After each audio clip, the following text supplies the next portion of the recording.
Okay, I'm recording, so I'm going to call the meeting of the Six-Town Regional Planning Board Finance Transportation Facility Subcommittee meeting to order at 4:33 PM. Tuesday, May 25th. We are meeting over Zoom because of the pandemic. I am recording the meeting over Zoom. We will be doing roll call attendance and votes. And so we'll start with attendance. Jane Dutcher, Present. Alan Genovese, Present. Michelle Geruso, Present. David Young, Present. Mike Naughton, present, and Lynn Reynolds will not be joining us. We also have Tanya Gaylord from Pioneer Valley Regional School District here with us, and Mark and Matt Abrahams from the Abrahams Group. First order of business, Michelle, is it your turn to take minutes this time? I bet it is. Okay, are you ready to do that? Yes. Okay, very good. Next item on the agenda is approval of minutes from May 4th and May 18th. I had sent around some suggestions for May 4th earlier today. How do people feel about that? Did you have a chance to look at them? Do you want to consider them? They're the ones that Lynn took. Mhm. I did look at them and I wondered if we really needed to do that deep a correction. Do we really need to put people's titles in? Yeah. Well, again, I'm thinking of people looking later. We all know who we are. Does everybody, do future readers know who we are? Well, my feeling is I have no problem, so I'll make a motion to approve the May 4th minutes as amended. If they're the set that has the things crossed out in black and new things in red, if those are the correct ones, I Or move that we approve. it should be blue, actually, but Yeah, it is blue. Well, I second. mine are red. As a guy without a title, I second. We're going to put no title after your name. Untitled. Untitled in this vintage. I don't know, whatever. Mike, Michelle, you okay with that, comments? Jane? Jane, you okay with that? Yeah, I just, having been through 4 iterations of corrections, an excruciatingly long set of minutes anyway, Right. I think that we are going to lose our secretarial volunteers because it takes lots of hours to do this. Mhm. And many of those volunteers have many other commitments. So we need to find a happy balance here. Yeah, well, I've already voiced that yours are amazing and they need to be shorter. That So would these take are Lynn's. longer. So these are Lynn's, right? The May 4th. So we're approving These are those. Lynn's, and I Yeah. appreciate Jane's comments. I do think that we Let's- should all feel free. I mean, Lynn did not spend time doing that. I spent time doing that. And I'm as Well, busy. All right. you spent time doing that and then you send it back to Lynn, then she has to spend time doing that. Then it gets sent out again. Well, I And sent there's it around. another iteration that comes in and Lynn gets to change those again. So full disclosure, I was on vacation last week and I got a command performance at 5 for town business. So Let's I'm vote. willing to spend Let's all my vote. time on minutes though. And I'm still at work Let's vote. because we have a meeting at 6 on our budget. So Let's- we have to let's get vote. going here. Okay, Okay, well, call the question. okay. And where is Mark?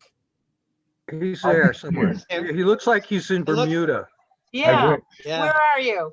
I wish. I'm in Okay, well, Framingham. we're gonna vote. Jane, I'm nowhere Aye. near. Go Alan, ahead, go ahead. Yes, David, Aye. Michelle, Aye. Mike Naughton, aye. I Okay, move that we approve the May 18th minutes. do I hear a Is second? there a second? I'll second. I wasn't there, but Okay. Thank you. Well, you're certainly welcome to vote anyway. Um, I agree with Alan. I think that they were longer than they needed to be. On the other hand, I know that it can be hard. It can take longer sometimes to shorten things up than it takes to write everything out. My only concern was there were a lot of first person pronouns in there, and I don't think they all referred to Jane. So I can live with that. if Let's other vote. people want to vote for that, that's fine with me. fine by me. Other comments? Thank you, Okay, Jane, for doing those. Jane, Yes. Alan, Yes, David, Yes. Michelle, Yes. and I'll be a yes, Mike Naughton. So they're approved as well. Okay, moving on to the Abrahams Group. What do you guys have for us today? I want to, well, first of all, good afternoon. Hi, Matt. Matt. We put on the agenda a shift away from the budget file to have discussions on the salaries and benefits, the Chapter 70 SOA, and the enrollment. Three other components of the functionality of the tool we want to give you. One of the last pieces is the assessments, which will kind of roll out of the budget. So I want to suggest I show you what was in our report last time, and then Matt and I will walk through the steps we take to meet the, for example, the salaries, the combined salaries from the two districts and the combined benefits from the two districts, because we have to design this piece to meet your expectations.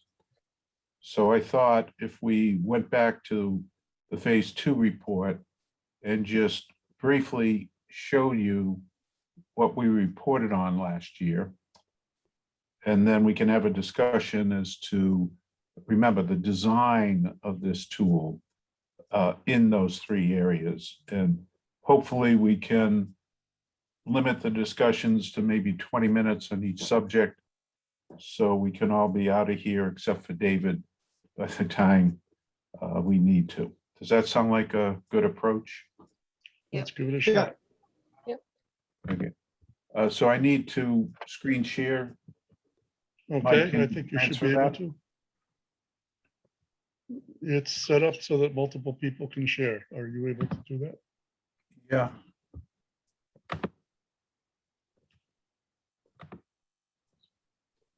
So one of the pages in the reports was a listing of the various tables we put in. And I'm highlighting those that dealt with the salaries, combining Gil Montague's salary and Pioneer Valley's, and then the health and dental insurance plans. So I want to go to page 45.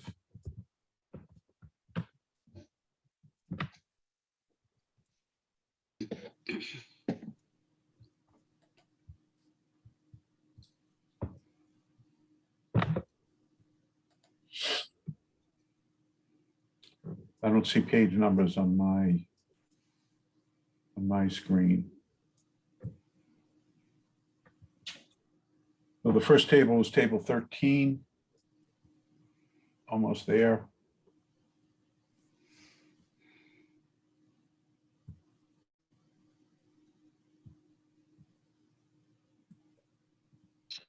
So we showed you the various steps in the teachers' contracts, Gil Montague, Pioneer Valley.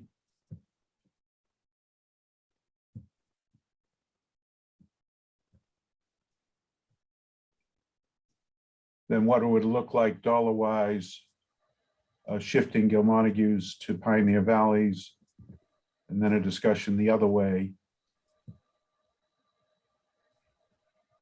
And then the same with the health and dental plans. Matt, do you want to comment further?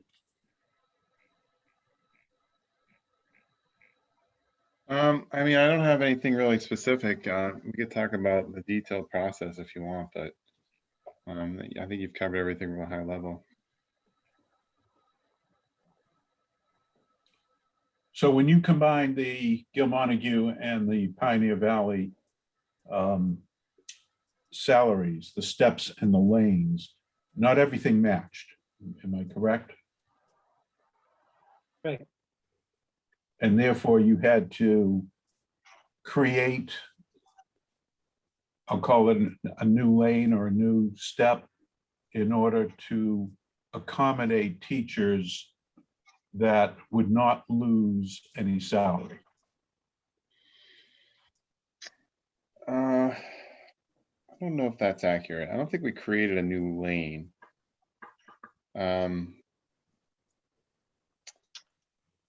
Didn't think they what- just look at, they picked a couple and just did a comparison of a couple? My memory, I'm trying to go on memory right now, but I didn't think there was a whole salary schedule. There was just a few places that was identified. But I could be wrong. It's been a while. Well, you provided us an appendix number 3. So Does that contain detail?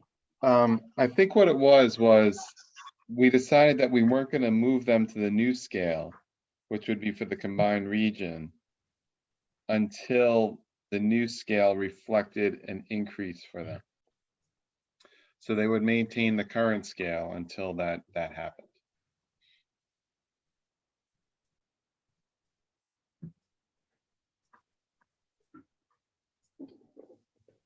So what I'm I in, don't understand. I don't understand that last comment. So- Can you explain? Yep, What do you mean so- you didn't till that happened? Yep. So, well, it didn't happen, meaning it would happen sometime in the future. And then at that point, they would transition to the new salary scale. So we were paying attention to whether a teacher's salary would go down if they were to transition to the new scale for the combined region. So there was a test in place. Does it go down? Yes or no? If the answer is no, then they're fine. They can go to the new scale because their salary is not going down. If the answer is yes, then something else had to happen. We couldn't allow that to happen. So we kept them on the current scale, whatever their current scale is, until the point in time, which is going to be sometime in the future, their salary would go up by transitioning to the new scale. So it's almost like a Right. holding pattern. So, right, but the future is now. The future is looking at the two scales, making some decisions to where you'll, I don't know whether you want to do a 12 or a 15 or whatever with your imagination, but you would then place people accordingly on what that would look like without people losing money.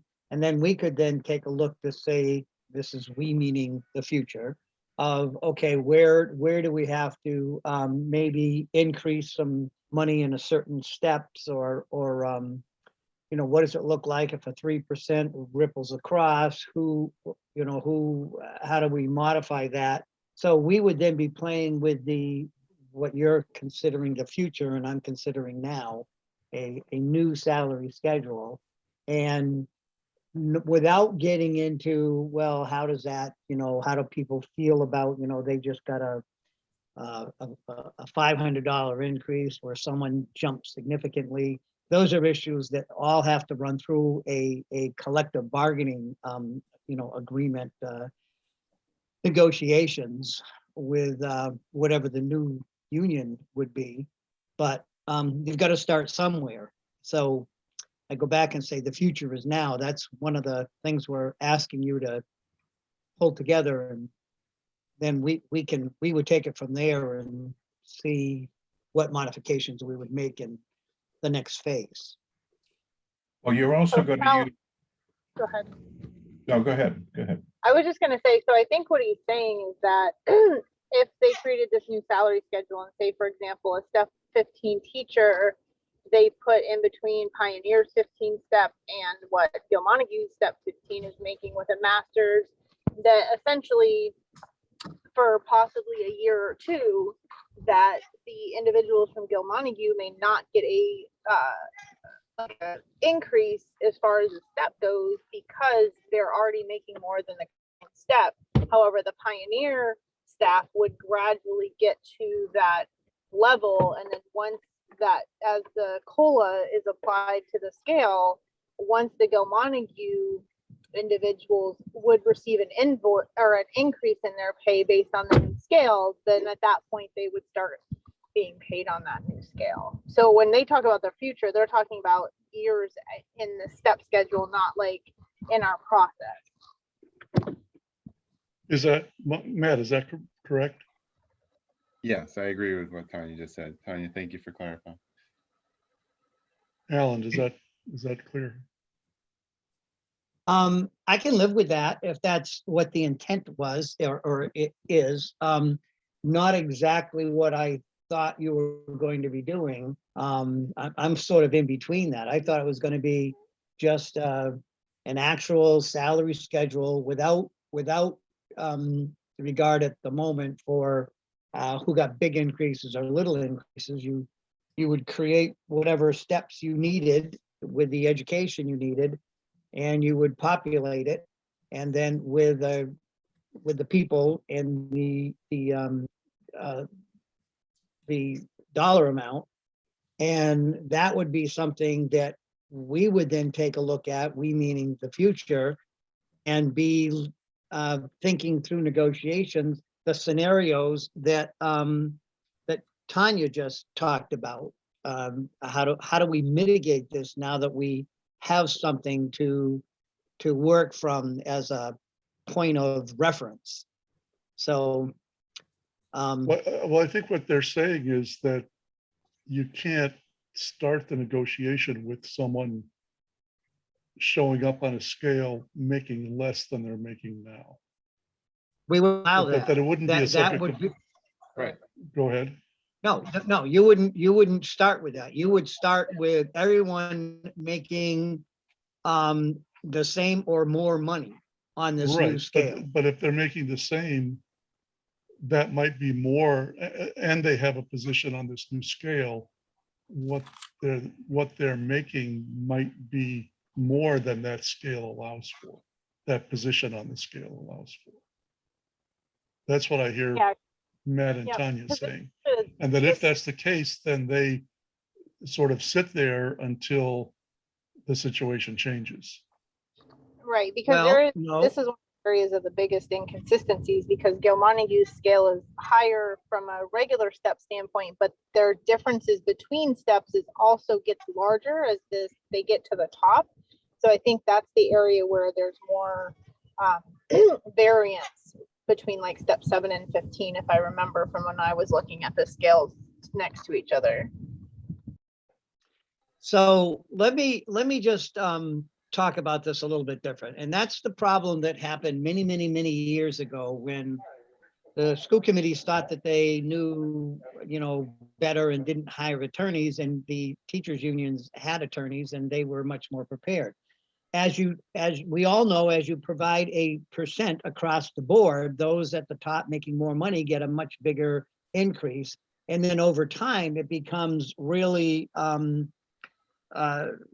really skewed. And it's really hard to go back and fix. If there was incremental amounts in every single step, and it was a fixed dollar amount, and you created a salary schedule with that, a whole new salary schedule, but you would look at where people are or what they're making, and you create this whole new schedule, and then you put people on it. You're like creating a new district with people that have to make a certain amount of money, and you put them on there.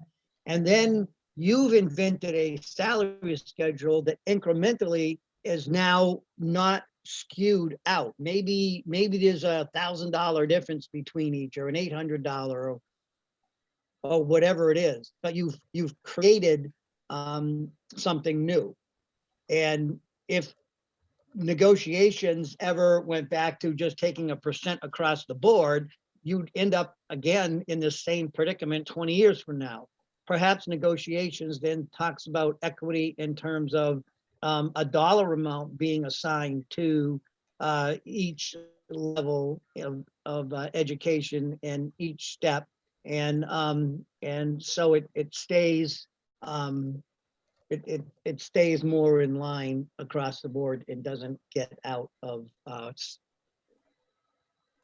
control. Where we're at So now, that- there are set increases between steps, but then the COLA that's negotiated is then applied to those steps for the new next year's step schedule.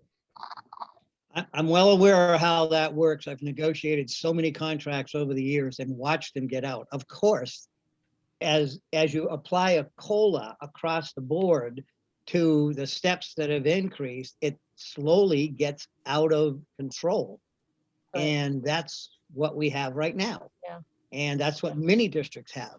When I was in Richmond, we actually stepped back and created a whole new schedule with equal dollar amounts between them, or that was a proposal. I don't know how that ended up, because I ended up going to Mohawk. But that's what I was hoping that the consultants could do, because it's always better when a third party is doing that and putting that out there. It will require a lot of conversations, negotiations, and everything else, Tanya, if this ever comes to fruition. But it's not doable. It is a doable thing. Alan, They created a new schedule, but some people wouldn't start right away on that schedule because they're already making more. And for the other, so say the 4-member towns of the Pioneer District, to just jump automatically to Gil Montague's schedule wouldn't be reasonable. So they've created a middle ground for, to make it affordable. I think Right. I And hear I what, understand. Yeah, and I understand that, but we're not jumping from there's this schedule and there's this schedule. We are creating a whole new schedule for this whole new district. And then we populate it, and then we see where we go from there. well, I think that's what they're so- saying they did. The issue is that on that whole new schedule, when you place actual people on that schedule based on the position that they should have, I guess, and I'm not an expert here, other people know more than I do. My understanding is that people get placed based on years of experience and educational level. Is that correct? Yes. Yes, that's correct. Okay, so that someone who's been teaching for 5 years and has a master's, let's say, will be put on a place on that schedule, just like every other person who has been teaching for 5 years and has a master's. But if you look at all those people on that step, some of them, given existing conditions, may be making more than that step in the new schedule allows for, unless we set up our new schedule so that it is at least as high as the highest person on every single step. Is that what you're suggesting, Alan? no, Yeah, it doesn't sound right to me. And if we I don't don't do think that's James, why what he's don't you take a- suggesting at all. well, and then, No, well, then, you well, then try there it. are going to be people who are higher than that step. That's what Matt and Tanya are saying. And I don't understand. You know, here's my take on this. We're talking about who's on which step and what level today. And we're talking about developing a totally new schedule in which we will be able to place all of the current employees who wish to come on board in that schedule. By the time we get to the point of where we are talking about, we are a new district, we're hiring new teachers, some of these people will have retired. Some of them will have gone to other districts, and we won't have some of the problems that we think we have now. I think trying to solve minute problems now is a waste of our time.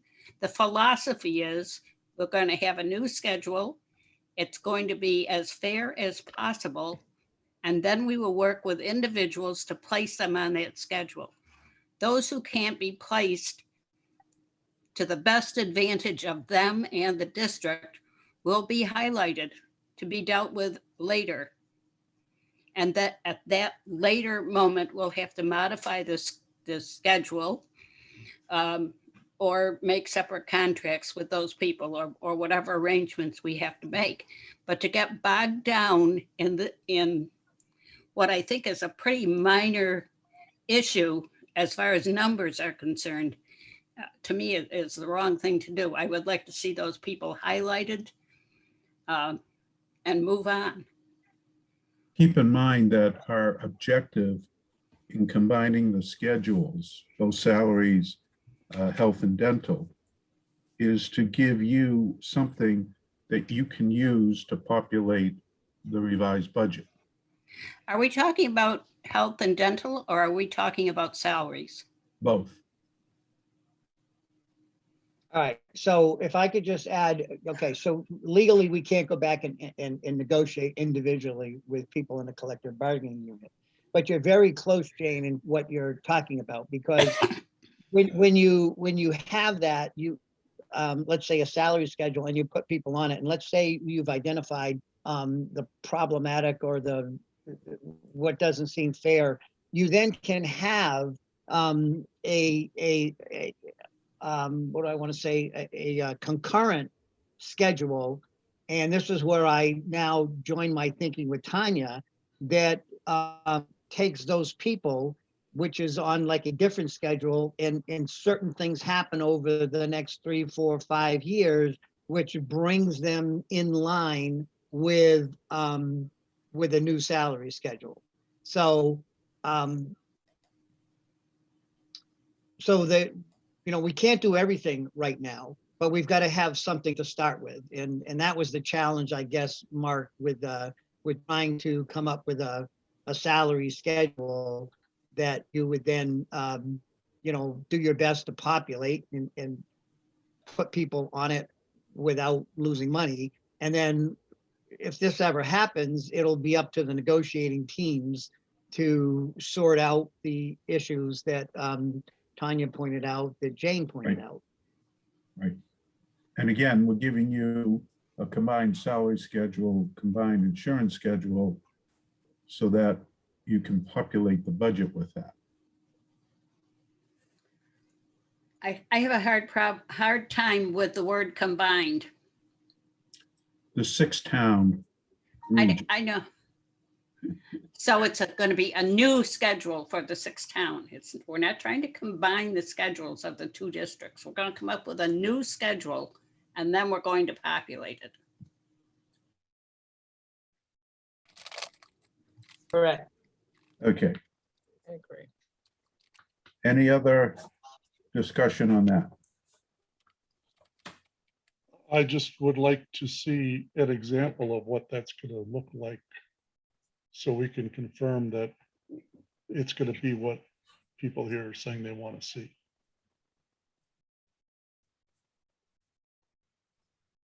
So Well, do we have a timeline on when that can happen? We can get that you. would be one of their, It's one of our deliverables. Yeah, I Right. understand that. Okay, so do you feel that you have enough information to make this happen? Well, we've made it happen in phase one. We made it happen in phase two. I just wanted to have that discussion to see if there's any issues that we need to know about and confirm that we're coming up with a new schedule, placing people on these schedules to the best we can. And that would allow you as a subcommittee to, when you want to add a teacher, to go to the schedule and choose a salary commensurate with what you feel is proper. Okay, when you That's say you fairly made it stated? happen, I'm sorry? when you say you made it happen, we're talking about having a new schedule with existing employees placed on it and ones that are making more than the schedule allows somehow highlighted. Did we get that in either phase one or phase two? Yes, Go ahead. yes, we did. If there were individuals identified, Did we get a document showing that? I don't know. off the top of I my understand head. that you're saying you did it. I'm wondering if we received documents showing how you did it. I don't know off the top of my head. I can look for you. Okay, well, I'm just saying, I mean, because I think that's my point now is, and I don't think we have to spend a lot of time on this, but I think Jane has an idea of what she wants to see. I think Alan has an idea of what he wants to see. And I think it will be important for them to be able to see that in time to either say, yes, that's what I want, or no, I thought we were going to get something else in time to make any changes that need to be made. So, I was because, gonna say, I think and they if you can got, point to us to something we already have from phase one or phase two for us to look at after this meeting, then that might be helpful. But if you can't, that's okay. As soon as we can get something, the better. they would have had to have had something if they calculated what the difference was in this first phase. So we may not have got it, but they probably have it somewhere. I Right. believe they do have it. I have a no write up. question that they have it. I have a commentary document that I'm looking at right now that talks about this. Now, whether you've received this or not, I'm not sure. It's possible you did. It's dated July 20th, 2020. I don't, okay, well, let's move on. Clearly, It's the- 5 I after think- 5 right now, so you wanted to. Mark, do you got 20 enough to go on, right? I'm sorry? Mark, you got enough to go on, right? Right now, you've kind of got a pretty good idea, right? Yeah, but part of this is to make sure expectations are understood by the subcommittee and by us. And what I'm clearly hearing is a new salary scale with steps and lanes, Mhm. populating people into that to the best we can and identifying the outliers. Right, and you decide what those steps and lanes are going to be.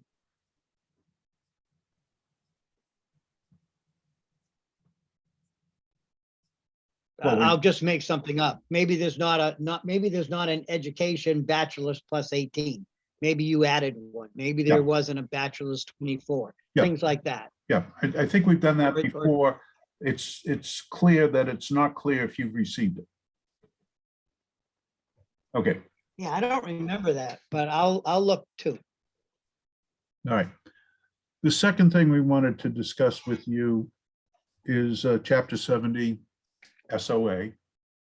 And we had a question from last time that I was able to look at and answer.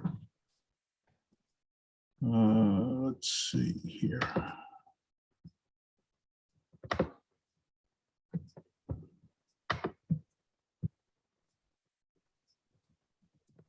Oh, wrong file. Hold on.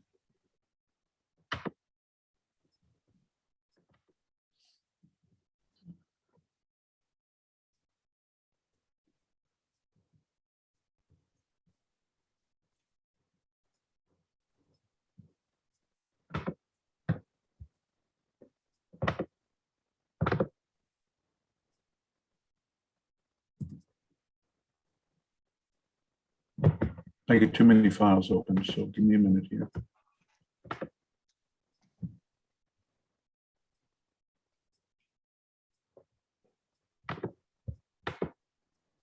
Yep. Was hidden. One of the questions raised last time was in DESI's SOA projections. They made certain assumptions relative to enrollment. And you have this file. You sent this file before last meeting. So what I did, I went into the file This and did, isn't the file that I got before last meeting. this is one of the files. It has the combined region and the separate regions from DESI.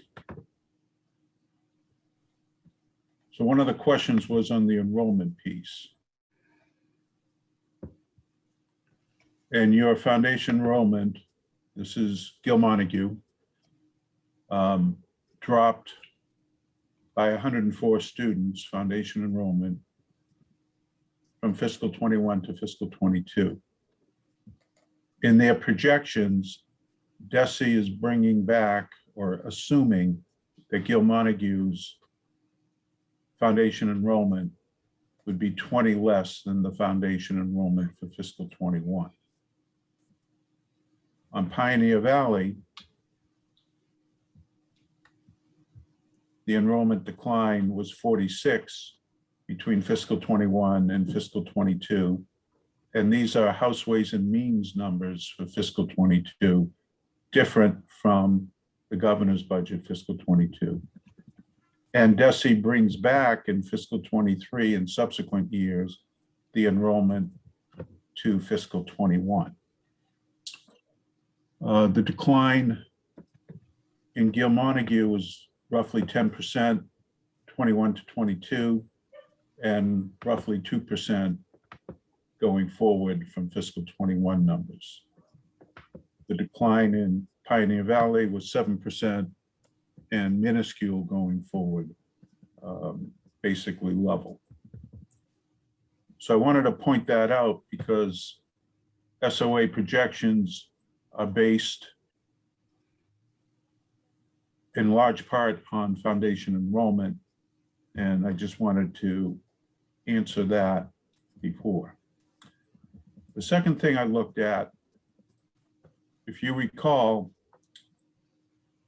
there was a loss of Chapter 70 aid simulated if the two regions combined. And in the first study, we estimated that loss of around 207,000. And the second study was 534,000. And based on the House Ways and Means numbers, the loss is increasing. It would be at 668,000. So it's the same issue that we raised in phase 1, phase 2, and the difference is increasing based on these numbers for fiscal for the phase 3 report. Let me reiterate why this is happening. Gil Montague becomes a foundation aid community. Pioneer Valley doesn't. Pioneer Valley has a large excess of base aid greater than its foundation aid, and thus the benefits, the additional Chapter 70 aid that Gil Montague receives is absorbed by Pioneer Valley. But the delta is increasing based on my analysis. Now that's on a fiscal year basis, fiscal the next fiscal year. We did not comment on the 5 years projection in either phase 1 or phase 2. So if there's some good news here, is that the decline is lessening over the 5-year period. It's still, on a 6-town basis, 8 million, and on a separate basis, 5 million. So it's an issue that I want to raise early in this process, because I have discussed this with Rob O'Donnell. I've discussed this with Rob Hanna, but it's not clear to me if that discussion has gone further at DESI. And so if you want to pursue this, then we should talk about a strategy on how to pursue that. Did you, Mark, send anything in writing to them, highlighting, they got the report, but, and you've had conversations, but have you like documented this so it's, it's very clear in a paragraph that they can start to circulate and maybe, start to have conversations with others? Because if this is something they're interested in having districts do, it would be good for a brief narrative that can start making its way around. So should that come from me, or should that come from the regional planning board? I think it should come from us.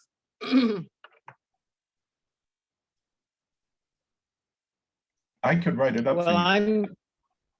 yeah, why don't you do that? I guess I was following up where you were saying you had conversations with those two gentlemen, and they, I don't know whether, how they reacted to that, or they just listened to say, yeah, yeah, I guess, aha, that's an aha moment. We didn't realize it was going to be so detrimental in trying to do this.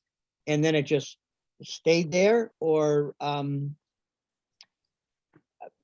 think it should come from us, but I think maybe just kind of a gentle follow-up from you saying, this continues to be an issue, and the planning board is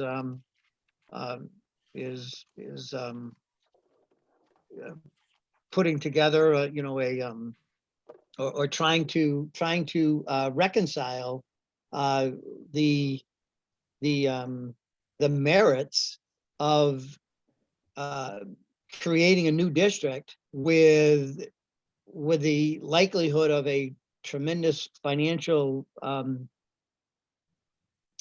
negative impact. So if you kind of put it out there that you identified this to us a couple times, and we're raising our eyebrows, Yeah. so that they get it from you and us. Yeah. So Rob, it's not clear to me to what extent they have a role in policy at DESI. Rob O'Donnell is in a higher position than Rob Hanna.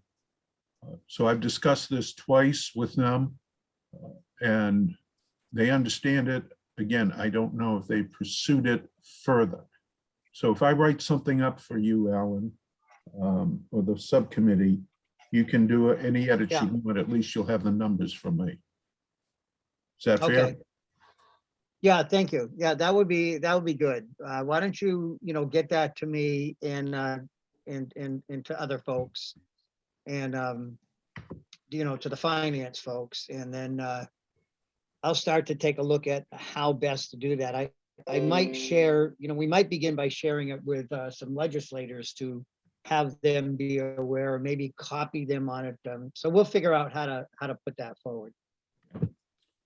The next thing is, Mark, before you go on, we go back to that other spreadsheet?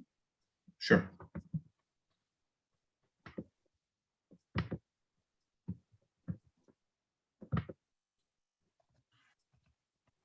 I gotta find it again.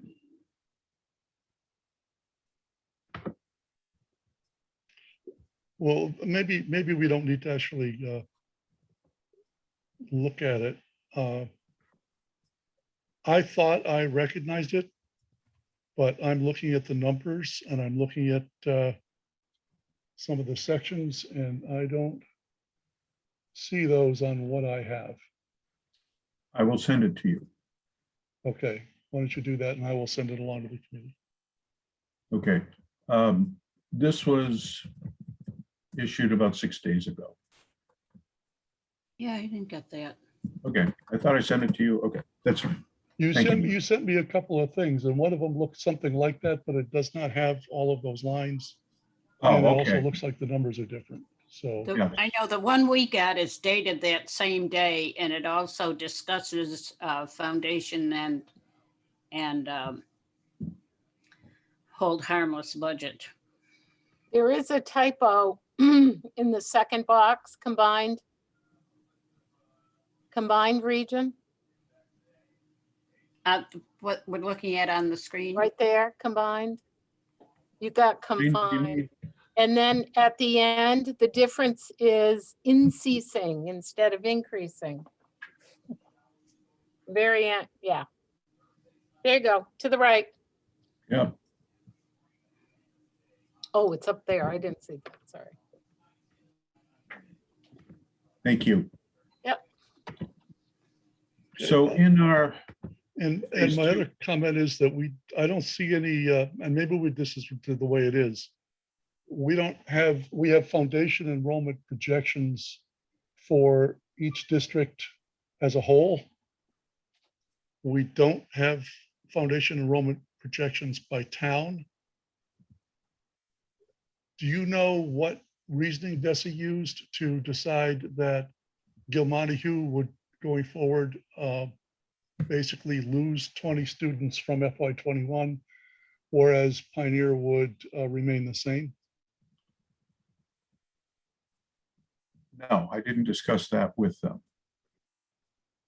I'd be curious to know what their reasoning was and if also if they, I mean, we're going to need to make some assumptions about, and I understand that these are all guesses. So maybe we just say, okay, fine, we're going to guess. But in order to figure in assessments, we're going to need to have some sort of assumptions of foundation enrollment by town. So one way to So do just, that, we'll Yeah. just put, I want to note that because I don't see anything like that here. yeah, and when we get to enrollment, Mike, bring that up as well. Okay. Okay, so we're done with this. Yeah, very good. Thank you.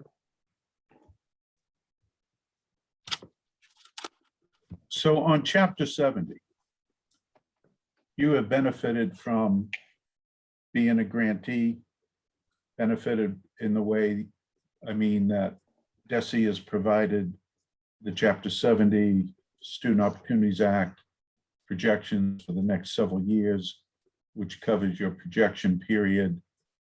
You've got foundation budgets, you've got local contributions from the towns, in chapter 78 distributions for the combined 6-town region. We in phase 2 presented chapter 70 and for the 2 separate districts in chapter 70 for the combined region, and we wrote that up in several charts. We had about 11 on the current chapter 70 and maybe the same number for the combined 6 district. And I plan to do that again, but at the same time, we're gonna give you a tool that can do some of these functions for you, but there's some limitations in this. And I just wanted to share a couple of thoughts with you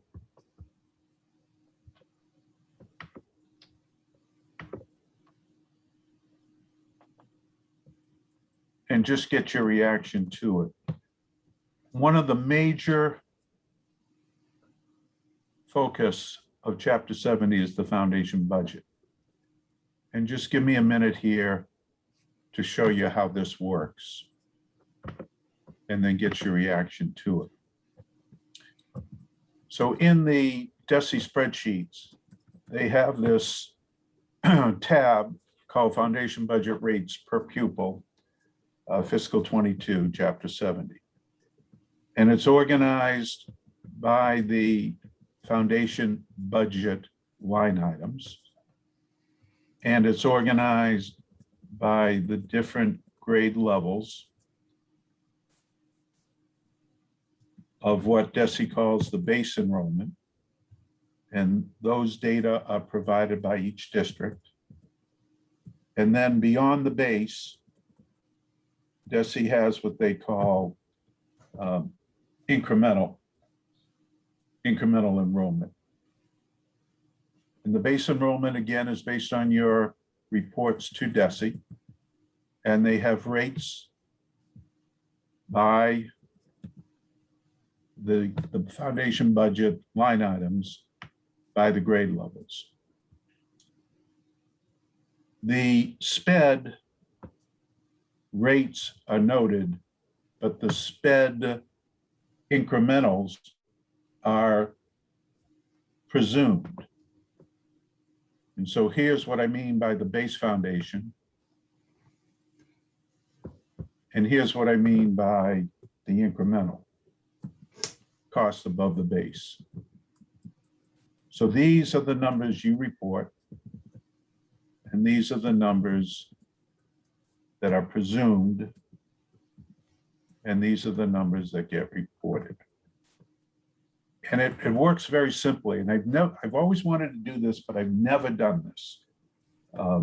But basically, you take the foundation enrollment in this column, and then you multiply it by that column in the rate sheet. And it populates. And so what I did that exercise for the first column, and it proved out. And then I did the same over here in terms of calculating the presumed SPED in district and out of district. And you could see there's a formula up here. And so we could set up this template for you, because I'm thinking not just this year in understanding how this works and helping you to understand how this works, but what are you going to do next year, and what are you going to do the following year? And if you have a fundamental understanding of how DESI organizes these spreadsheets, you might have a better chance of dealing with this in the upcoming years. And so when you populate this, it then populates a foundation budget for that foundation line item. And then if you carry it forward, you get a total foundation budget for, in this case, Gil-Montague, and then there'd be one for Pioneer Valley. And then in theory, combine the two enrollments, and you would then populate this for the combined 6-town region. One trick in this is the low-income group. And for Gil-Montague, the low-income group is 9. For Pioneer Valley, it's 7. So what does DESI do with the Student Opportunities Act? They have a comment in the file they sent, which I believe says you have to make a selection, and you would pick something in between 9 and 7. So the obvious thing would be 8. Is that going to happen? Who knows? But that's the way DESI deals with these from a setup point of view.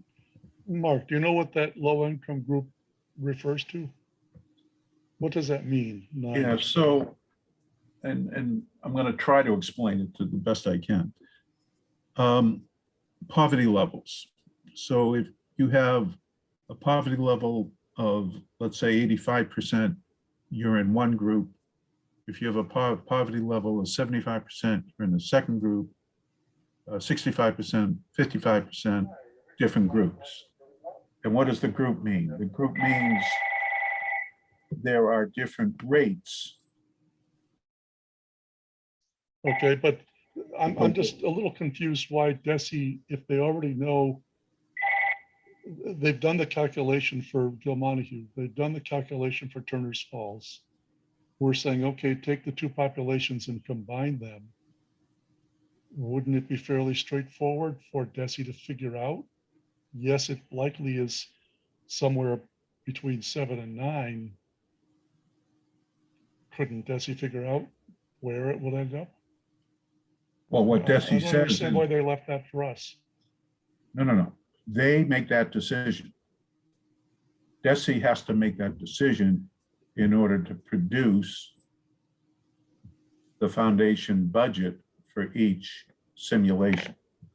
Right. And Mark, don't they do There- that off the free and reduced lunch count that, and why that's so important for districts to get every parent, even if they don't want to take advantage of it, because every lunch is subsidized, even those that don't, sign up for it. So don't they get that information from that count, and then it flows into those groups? So Tanya, you want to make a comment on that? Yeah, I was going to. So the steps, and they're actually called something different. And I've been trying to think of what it's called off the top of my head, and I can't because it was brought up in a webinar I attended recently. But based on their income levels, they're placed in a certain step, I'll call it group 1 through 10, based on their free and reduced application. And the idea behind it is that lower income students coming from lower income groups essentially are going to need more support, which is why they supplement the foundation budget with additional funds in the Chapter 70 calculation. But it is based on those free and reduced applications. So if parents don't turn it in, they don't get calculated into this, formula. So you have some calculations that are very straightforward, and then other calculations that are not very straightforward. Yeah, So I- Tanya, can I ask Tanya a question? So each family is categorized into one of those steps, and then is that average to come up with what the district is? No, I mean, because Pioneer is group 7, Group 6, I stand corrected. okay, Yeah, group 6, yeah. and Gil is whatever, 9.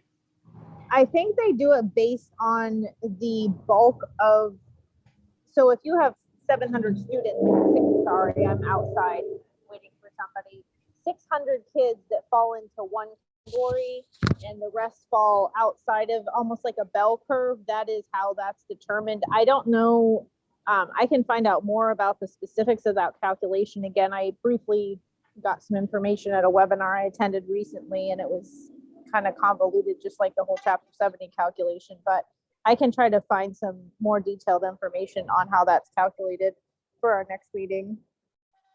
I'd just be interested in how it translates from individual families to the district rating. I think it may be based on the percentage. So for example, Gil Montague, before COVID even hit,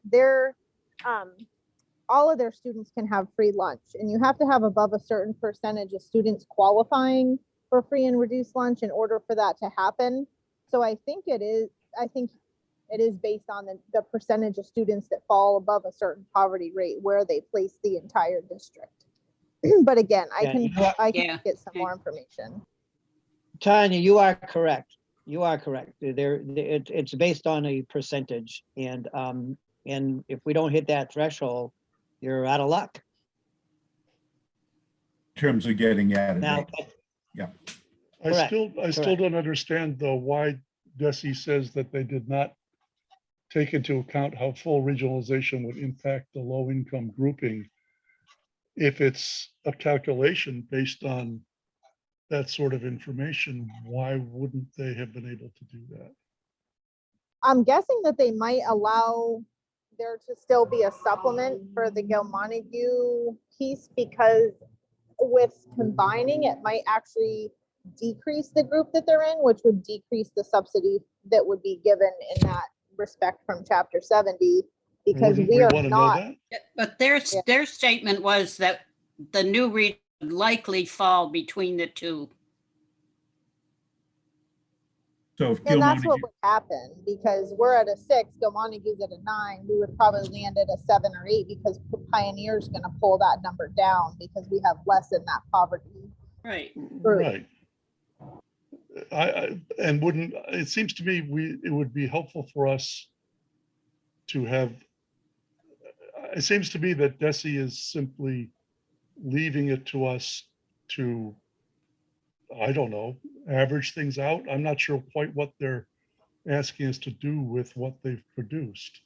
Because if the regions combine, they're not going to continue to use 2 different levels for different parts of the region. They're giving us numbers for a combined region, and they're saying, oh, but these numbers don't account for the fact for the low income Well, level.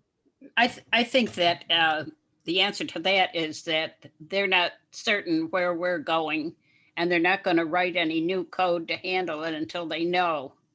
If they get to a point where they think we're really going to become one district, they'll come up with some more charts and some more helpful information than this, but they're only going to go as far as they can without doing a lot of extra work at this point. That's just my I think they're just, And this is the most Yeah, conservative too. say again, they're Tanya? just guessing.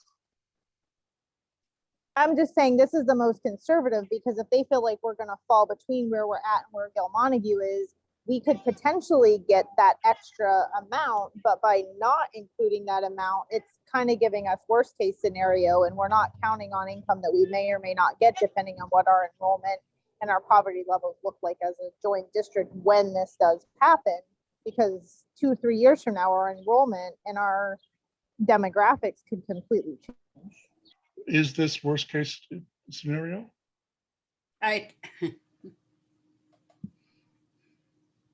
I don't think. I'm we talking yet about know. as far I don't as the think we know. level, because by not giving us that amount as part of the chapter 70, they're not telling us we're going to get an extra, piece of chapter 70 that they can't guarantee we're going to get. So it's a more conservative approach to projecting what the chapter 70 will look It like. seems to me that we would be more likely to possibly lose chapter 70, but I don't know, because I don't know how they do it.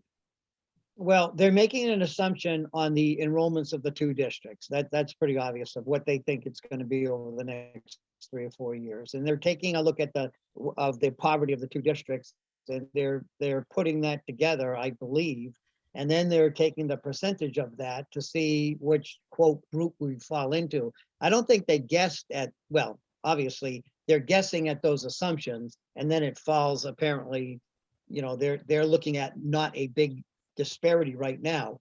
The problem with all of this is that any one of those assumptions, if there's a big move in to any one of the districts of low income, and with what's been going on in the economy, they may have to take a look at the poverty levels and what, because they redo that each year. We could have a lot more a higher poverty level, and that's going to have a dramatic impact on all of this. So, I mean, this is just everyone's guessing. And then with this information, we haven't even looked at, Mike, when you talk about the towns and the foundation, the 4th step to this, or the 3rd step to Mark's work, is they make certain assumptions about how many principals you should have for X number of kids, and how many kids would be in the classroom, and how many paraprofessionals, and how many special ed. And the further away you get from, if they say you need, let's say 4 teachers for, 100 kids, and you have 7 teachers for 100 kids, the further away from you get from those assumptions, the more that impacts the town's burden. So that's the 4th piece to that. So I I've highlighted, understand. Pardon? I've highlighted the deltas between group 6 and group 9. And you'll see that there are some dollar differences. The first column is about $7. One of the other columns is much higher, but the number of kids you have aren't that many. So we're not talking that much delta dollar-wise, whether you lose it or benefit from it. I just wanted to share with you the complexity of the incremental aspect of the foundation budget versus the base foundation budget. And point out to you, that this, I won't call it a quirk, but how DESE approached your low-income population. Well, okay, and I'm still unclear how DESE approached it. And I guess we're not going to get an explanation. I would like to get an explanation from DESE. We got, well, maybe I'll look at what you send out, Mark, because I guess there's more than what we've received so far, but what we've received so far is very high level, and there does not appear to be any detail showing how they arrived at any of this. So, okay, we got a bunch of numbers. I guess we'll do what we can with them. Well, I'm not sure. Mark, I was not aware they put it in groups, so that's helpful. I was not aware that they did that aspect of it, the grouping it. Well, they've grouped for a couple of years, Alan. The grouping has changed. But again, part of this is for us to educate you in how all this works. You are the finance subcommittee, and this is heavy finance. Yeah. And this file that we're looking at is on the DESE site, right? Yeah, so it's in the spreadsheet. And it may or may not be hidden. I can't remember exactly. But it's you have the foundation enrollment / foundation budget for both districts. You have the calculation of the local contribution, the wealth factors, the target shares, and then how you stack up to the target shares as a municipality. So you have this for all 6, and then the allocation of the local contribution to the districts to which it belongs, and then the calculation of the Chapter 78. So those they're complicated in and of itself. But if you remember, we provided you with the replication of those calculations in Excel workbooks. But the design of the Chapter 70 SOA is what I wanted to talk to you about in terms of your expectations from us relative to Chapter 70. Next year, you may not have a grant. You may have a grant. If you have a grant, you're going to get this again from DESE. The year following that, as you perhaps move more toward a 6-town region. So there's so much in here under Chapter 70 that I wanted to review this with you. No, I'm glad you did this, Mark. This was very helpful. Going down So- memory lane. Yeah, yeah, and then we only got like 45 minutes, and I do want to talk about enrollment because there are several enrollments that we discussed and presented in our, particularly in our phase 2 report, not just foundation enrollment, but the NESDEC projections enrollment, the choice enrollment, the charter enrollment, and we had some tuition enrollments as well. I assume in the enrollment piece that you want all of those types of enrollments, some history and some, clearly some history, and then with the NESDEC projections laid out in our report. But enrollment, particularly foundation enrollment, feeds the foundation budget. If this is still visible, we're talking these numbers right up here. And then the choice out enrollment feeds the 9,000 expenditures. The choice in enrollment feeds revenue. The charter out enrollment feeds the 9,000 expenditures. So there has to be some functionality to lay this out as part of this tool. And I'm not sure if we get enough time to discuss that today. What are your questions, Mark? So let me go back to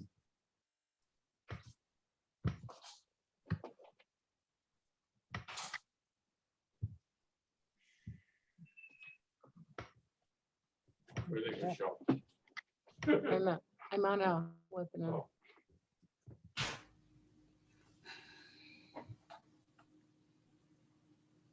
so enrollment began on page 67.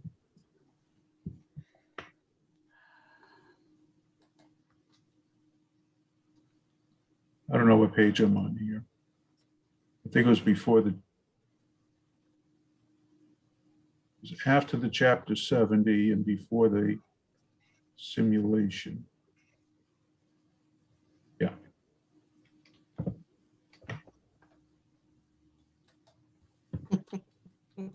We're gonna get vertigo if we keep jumping around. Yeah, sorry about that. Again, I don't have page numbers that show up here. So the foundation enrollment history, this comes from DESE. Mhm. School choice enrollment, DESE.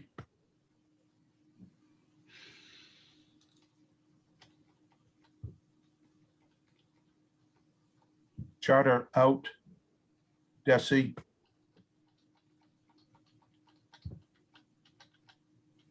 Tuition came from Joanne. Can I ask you a question, Mark, while you're on the charter and choice, specifically the choice? Have we looked at how the choice from Gill to Pioneer and vice versa would cancel out with the combined district and how that affects these numbers of choice and that income for both of the districts? We have looked at that and we can look at that going forward. So what Tanya's saying, if a student from Pioneer choices to Gil Montague and you become a 6-town region, there's no longer choice. And one district doesn't pay choice out and one district doesn't receive choice in. Tanya, do we have a lot of that? I mean, that's a great point, Tanya. Do we have significant numbers there? I don't have my chart in front of me, but I did show that at one of our recent school committee meetings and I can look at it again. But we actually have a pretty significant amount, I think, of students from Gil Montague at our high school, at least. I don't know so much about the elementary, but I think the high school level we do. I just know when I was looking at that, I saw, you know, coming from Gil or Montague when I was looking at the towns, and I just wanted to make sure we're taking that into consideration. I mean, at the end of the day, it's really a wash because it's an in and out for both districts. But if there's special ed cost involved and attached, that Right. might have some sort of an effect on the district, or a cost that's not accounted for, or it might actually be a savings, because we don't always get exactly what it costs us to cover a special ed student. It's calculated by the state for a choice student. They might give us $20,000, but it might really cost us 40. So That's a good point. So one of the things you wanted us to do was to show you from where the enrollment data can be accessed at DESE, and we plan to do that. Okay, Mark, can you plan to show us how the individual data points, the foundation, the choice in, the choice out, the charter, et cetera, can be tied to the DART enrollment reports? I can do that.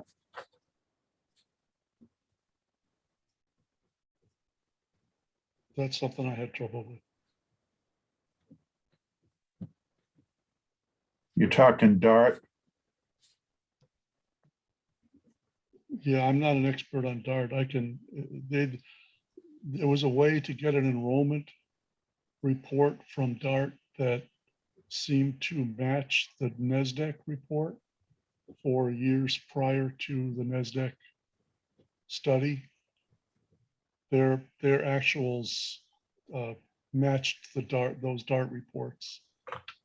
Okay, I'll look into that, Mike. And I tried to tie those, I actually tried to tie later DART years with a foundation plus choice in minus choice out minus charter out minus tuition or plus tuition, and I wasn't able to do it. So I just am curious how all that fits together and what the real numbers are. Okay.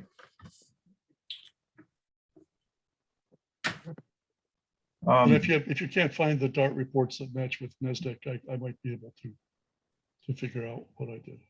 Okay, I think in our phase 2 report, we had a file each on each DART report for Gil Montague and each DART report for Pioneer Valley.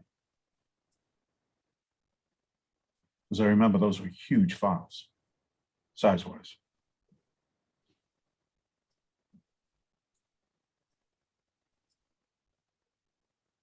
So those were the subject areas I wanted to cover. Alan, did you have an update on your talks with the Education Committee? I could only attend their meeting for a half hour, and I'll have to put a call into Jay, but they are they're on track, I think. You know,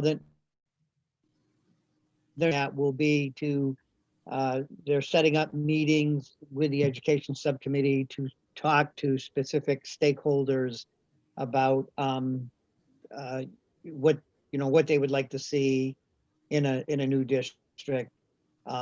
We had talked about not really spending a lot of time as to what is, because that information they can get off of the EPIMS report of teachers teaching what courses and stuff. So that's a matter of working with the districts to get that information. It's really what are we adding? What are the things we can't do because of economy of scale, and hopefully they will be able to get a better idea.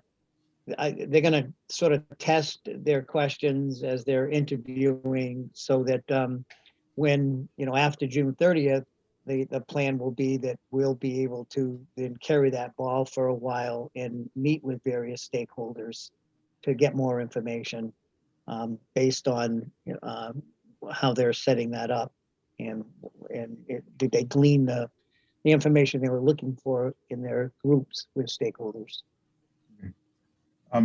So, Getting back to enrollment, what we were thinking is, and I'm just going to use this for an example, if you can see the Pioneer School Choice. Excuse me, Mark. I just wanted you guys to know I have to leave for my meeting, okay? Yeah, well, Okay, thank sorry. you mentioned Yeah. that earlier. Okay, bye. But for the enrollment piece, if we gave you the history of like this, and then a tool to allow you to project enrollment by various categories, choice in and out, charter out, foundation enrollment, the tuition coming in, is that something that would be helpful? yes.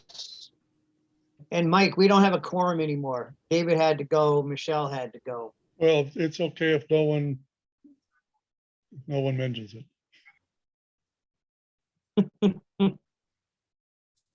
Well, answer the question, because you're all done your agenda almost. You only have adjourned, so. Yes. I think we want to have the underlying numbers for this chart. We can, if you want to make a chart, that's fine. I wasn't thinking of a chart. I was just using this as an example. So we would give you an Excel tool that would have history by these various enrollment categories, allow you to project that out by either percentage increase, decrease, or just numerically, because this is going to tie to expenditure. I think numerically is fine. And it would be charter, choice, what else? Tuition. Charter out, Foundation and Private. tuition. choice in, out, tuition in, and foundation enrollment. Okay, foundation enrollment includes all the kids that go to Mount Vernon, They include all Mount the Vernon, Mount all the Herman. kids that reside in the district, regardless of the public school they go to. But excludes private school. Excludes private schools, excludes home tutoring.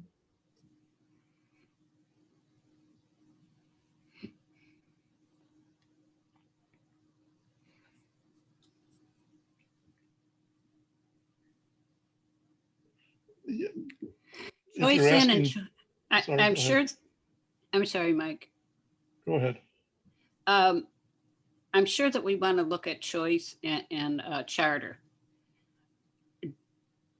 Since it's foundation, do we also want to know how many of our students choose to go to the tech school? And I certainly don't want to do anything to interfere with their choice in going to the tech school. I think that's very important. My question is only, do we want to know how many? And I kind of think, We have that data. I'm that we- talking about the future. But historical, so they could do a projection.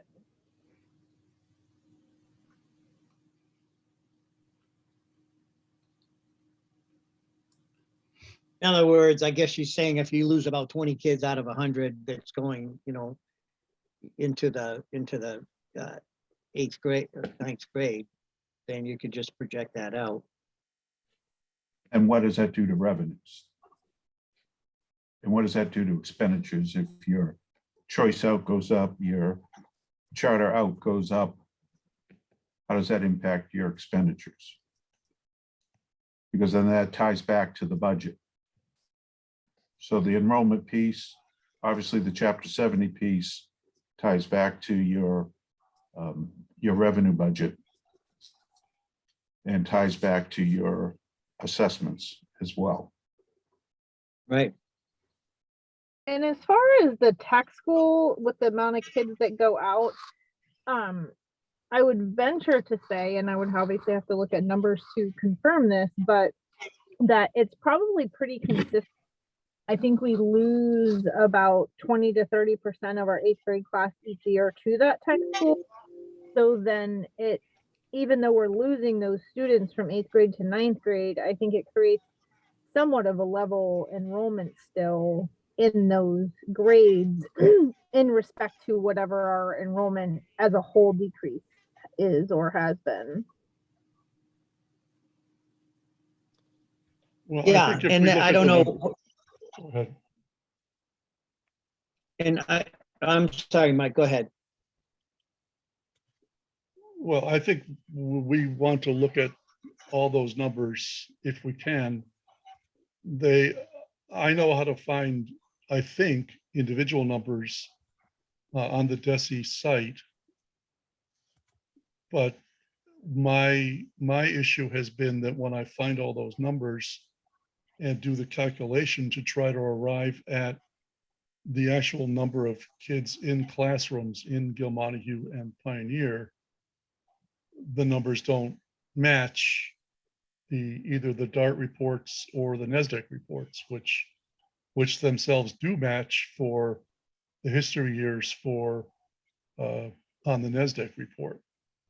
And that's what That to you, me, that's important because we're talking not just dollars. Mark is right, dollars are affected by choice in, choice out, and charter out, but so is the population of the kids in the classrooms, which has been a major concern of our committees, because we've been saying that one of the issues with our 2 districts is we don't have enough kids to make certain types of offerings.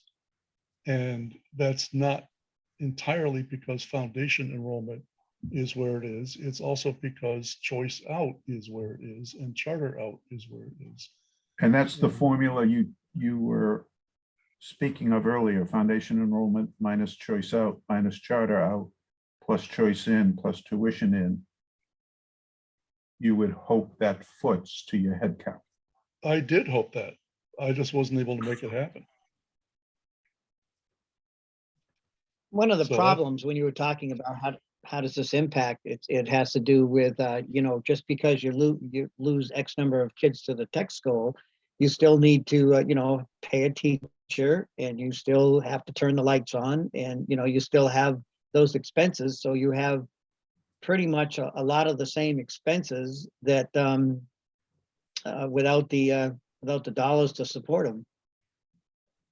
Well, it also affects the required minimum contributions because the state Correct. divides that between the districts that you are members of. And most, I Right. think all 6 towns are members of 2 districts. That's correct. Right.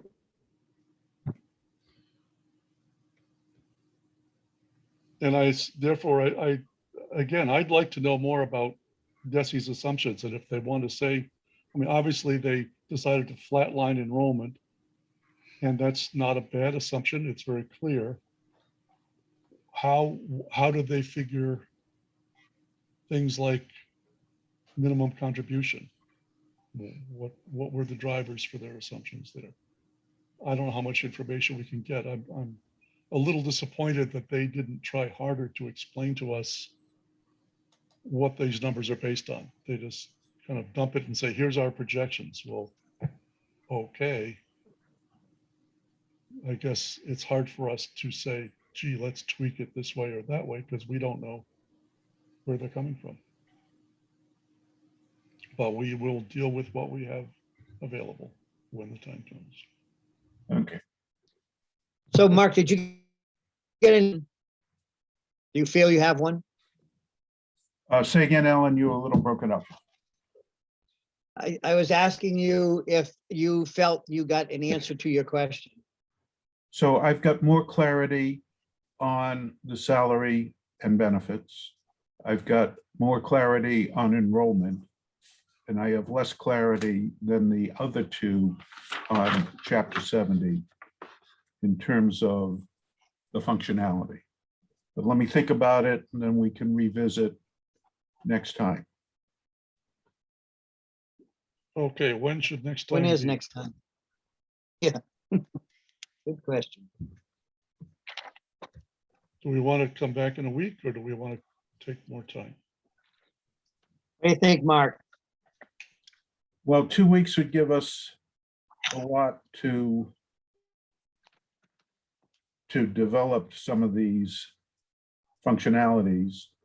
And if we run into issues, I can always email Mike and discuss it, particularly this concept of footing to head count.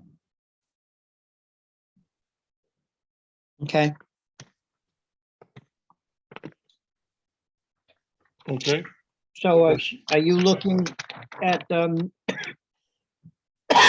we have June 1st and 8th penciled in right now. What do you think, Mike? The 8th? Well, I'm thinking that we ought not to go past the 8th. If I mean, with on the 8th, we will have 3 more Tuesdays in June. And Yep. at some point, this all has to be done and we have to be trained. And I don't think the 29th of June is the right time to plan to start doing that. So I'm thinking that we should keep next week on the agenda. If we don't have much to do, it'll be a short meeting. But if we have just a few things that we should have done and we put it off for 2 weeks, that makes it harder for Matt and Mark and us. It Yep. might be a short meeting with very little meat, but I wouldn't cancel it, in my opinion. Yeah, we could take one task, and just knock that off even. well, I If we think go ahead, Jane. I was going to say, in that line, if we chose the task now and let the whole committee know that you're supposed to think about this item and we will discuss it in depth next week. But would that get us further down the road on one of these subjects? And maybe Mark is the one who should choose the subject. Or does Mark want a little time to think about it? No, I'm gonna, because the budget file is so important, I'm gonna suggest we focus on that, because we didn't focus on the budget file this evening. Okay. Okay, Do you want to Yeah. be more specific within the budget file or just generally budget file? Generally budget file, and let me toss this to Matt. Matt, do you think we could get them a budget file prior to the meeting such that they have time to review it? Yep, so Monday's a holiday, so I won't have Monday to work on it, but I actually have made some pretty good progress on it. So I think having something to show you by the end of the week is possible, and that would allow you to have the weekend if you wanted it to review the file in time for Tuesday's meeting. It comes with a caveat for me that I have another meeting already scheduled for next Tuesday for 5 o'clock. So if you're going to do your regular 4:30, I would only be able to participate for a half hour. So Jane, is that what you had in mind for a short meeting?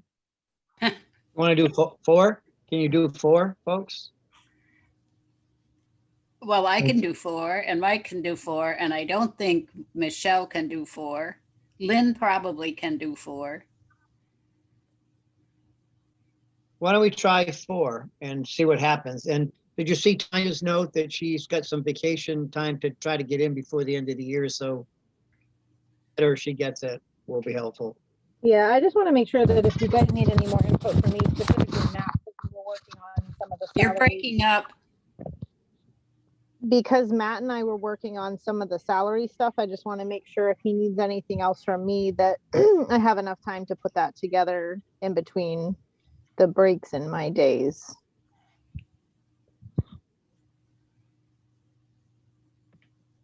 So Tanya, do you think you're looking at days off towards the beginning of June, middle, end, combination? So it's primarily the end because I'm actually going to be in the district between the 14th and the 25th. I'll be in the district 5 days, but I'll also be on vacation 5 days. But I also have some medical appointments in the next couple weeks also. I know the 7th I won't be available. But as the end comes, I Yep. know the 15th I wouldn't be able to attend that meeting. So, you know, as long as I have enough notice to get you guys data, I'll make sure I work it in because I know you guys are on a tight deadline, but You've always been very flexible with us. We appreciate that. I try. Yeah, I agree. Tanya, I actually have made some pretty good progress on the data that you provided to me, so Okay, I might be able to talk to you about it sooner rather than later. So it could be Okay, over the perfect. could be over the next few days. Yeah, like I said, I know everyone's trying to plan, so I just wanted to put that out there so there were no surprises. All right, so we're gonna do 4 o'clock on the 1st. Okay, Mark, do you think you're gonna have other things you want to discuss besides the budget file? Just so I can put something on the agenda? Or should I put let's- something to catch all just in case? Yeah, let's limit it to the budget file, and then if we have other issues, we can bring it up under the other. Okay. Okay, because Sounds good. I'm gonna have to get this out by Thursday because of the holiday, so. If anybody has any further thoughts about agenda, get them to me before Thursday noon. I recommend that we don't expand the agenda for next week. We keep it to one thing so we could get more done on that one thing. Unless it's a dire necessity. Okay, And given Matt's Well- schedule, we're going from 4 to 5. Right. Or 4 to 6. Hard shut off. Hard shut off. Well, hard stop for me. That doesn't mean you guys can't continue your meeting. Oh, we're gonna piggyback right off a hard stop. right, and Jane, I appreciate what you're saying. I just think that if Mark has questions that we can answer, we ought to answer them sooner rather than later. Oh, yes, I agree with that. But I thought he said just I handle don't- that under other. Right, right. And I don't see, yes, but as far as other substantive discussion, sounds like the budget file is it. Yeah, that. So are you looking for a motion? Yes, I move we adjourn. do I hear a second? You may second. I second. I'll second. Okay, Jane Dutcher, Aye. Alan Genovese, Yes, Mike Naughton, aye. Okay, thank you, everybody. Meeting adjourned. Thanks, Mark. I will Send Thank out you. the recording link. Thank Abrams. Thank you. Have a good evening. You too.